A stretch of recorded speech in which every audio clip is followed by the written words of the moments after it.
আসসালামু আলাইকুম প্রিয় দর্শক, কেমন আছেন সবাই? আশা করি সবাই ভালো আছেন। রাকিব হ্যাচারির পক্ষ থেকে সবাইকে স্বাগত। প্রিয় দর্শক, আজকে আলোচনা করব যে হাঁসকে আমরা কি খাবার দেই এবং আমাদের এই রানিং হাঁসগুলো বর্তমানে কি কি খাবার খাচ্ছে এবং কিভাবে রাখি, আমরা আবদ্ধভাবে পালন করি নাকি খোলা অবস্থায় পালন করি। আমরা আবদ্ধভাবে পালন করে হাঁস থেকে লসের সম্মুখীন হচ্ছি নাকি আমাদের লাভ হচ্ছে, বিস্তারিত বিষয়ে আলোচনা করব, তাই পুরো ভিডিওর সঙ্গেই থাকবেন। প্রিয় দর্শক, প্রথমে যে আলোচনা করব তা হলো এই হাঁসগুলো আমরা কিভাবে পালন করি। প্রিয় দর্শক, অনেকের মনেই এ প্রশ্ন এবং অনেকের এই সমস্যার কারণে অনেক খামারে হাঁস পালন করতে পারতেছে না অথবা সাহস পাচ্ছে না। প্রিয় দর্শক, আমরা এই হাঁসগুলো সম্পূর্ণ আবদ্ধভাবে পালন করি। আমরা যে ঘর দেখতে পাচ্ছেন, এই ঘরে মূলত আমরা হাঁস রাখি। দেখুন, আমাদের হাঁস রাখার কারণে ঘরগুলো ভেঙে গেছে, এই নেটগুলো আবার চেঞ্জ করে দিতে হবে।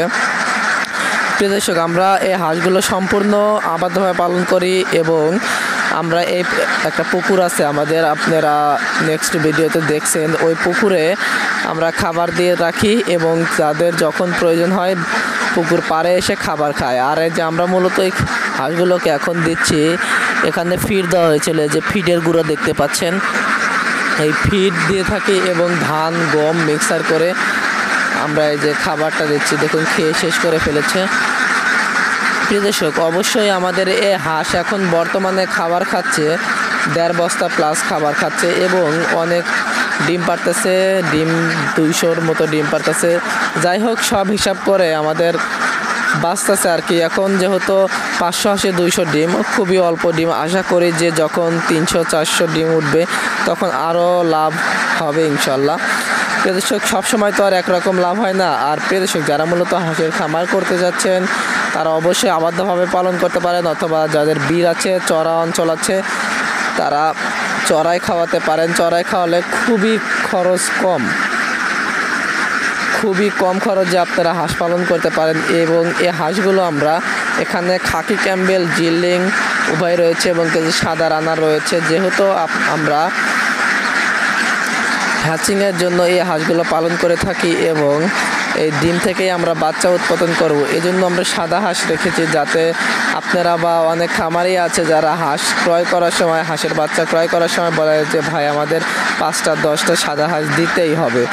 যেহেতু সাদা হাঁসের দামটা এই ক্যাম্বেলের চেয়ে তুলনামূলক অনেকটাই বেশি, তারপরে এই হাঁসগুলো আমরা রাখি এই কারণে যে তাদের শখ আর কি, আসলে শখটাও অনেক বড় বিষয়, বড় জিনিস। তাই অবশ্যই আমরা চেষ্টা করি যে আমাদের হ্যাচারি থেকে যারা বাচ্চা নেবে তারা অবশ্যই একটু ভালো মানের বাচ্চা পাক, মন মতো বাচ্চা নিতে পারে, এজন্য আমরা সব ধরনের সেবাই তাদের দেওয়ার চেষ্টা করি। প্রিয় দর্শক, আমাদের এজন্যই এই সব কালারিং হাঁস রাখা আমাদের খামারে। যেহেতু আমরা বাচ্চা ফুটে, আর সাদা হাঁসের ডিম থেকে অবশ্যই সাদা বাচ্চা উঠবে, এটাই স্বাভাবিক।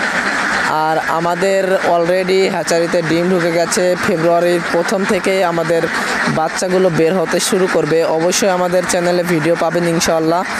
আর প্রিয় দর্শক, যারা বাচ্চা নিতে ইচ্ছুক অবশ্যই অগ্রিম অর্ডার করতে পারেন। আমাদের অর্ডার অলরেডি শুরু হয়ে গেছে। সারা বাংলাদেশ আমরা বাচ্চার মাধ্যমে বাচ্চা পাঠিয়ে থাকি এবং যারা আসতে পারবেন সরাসরি আমাদের হ্যাচারিতে আসবেন, এসে হ্যাচারি থেকে বাচ্চা সংগ্রহ করে নিয়ে যাবেন। প্রিয় দর্শক, একটা বিষয় দেখায় যে আমাদের এটা রানিং ডিমের হাঁস। দেখুন, এখানে খাবার দেওয়া হয়েছে, এই খাবার খেতে খেতে এখানে দেখুন 2টা ডিম পেরেছি দেখতে পাচ্ছি। এই যে দেখুন একটা ডিম, আর একটা ডিম কোন সাইডে দেখলাম, এই যে আপনাদের দেখাই,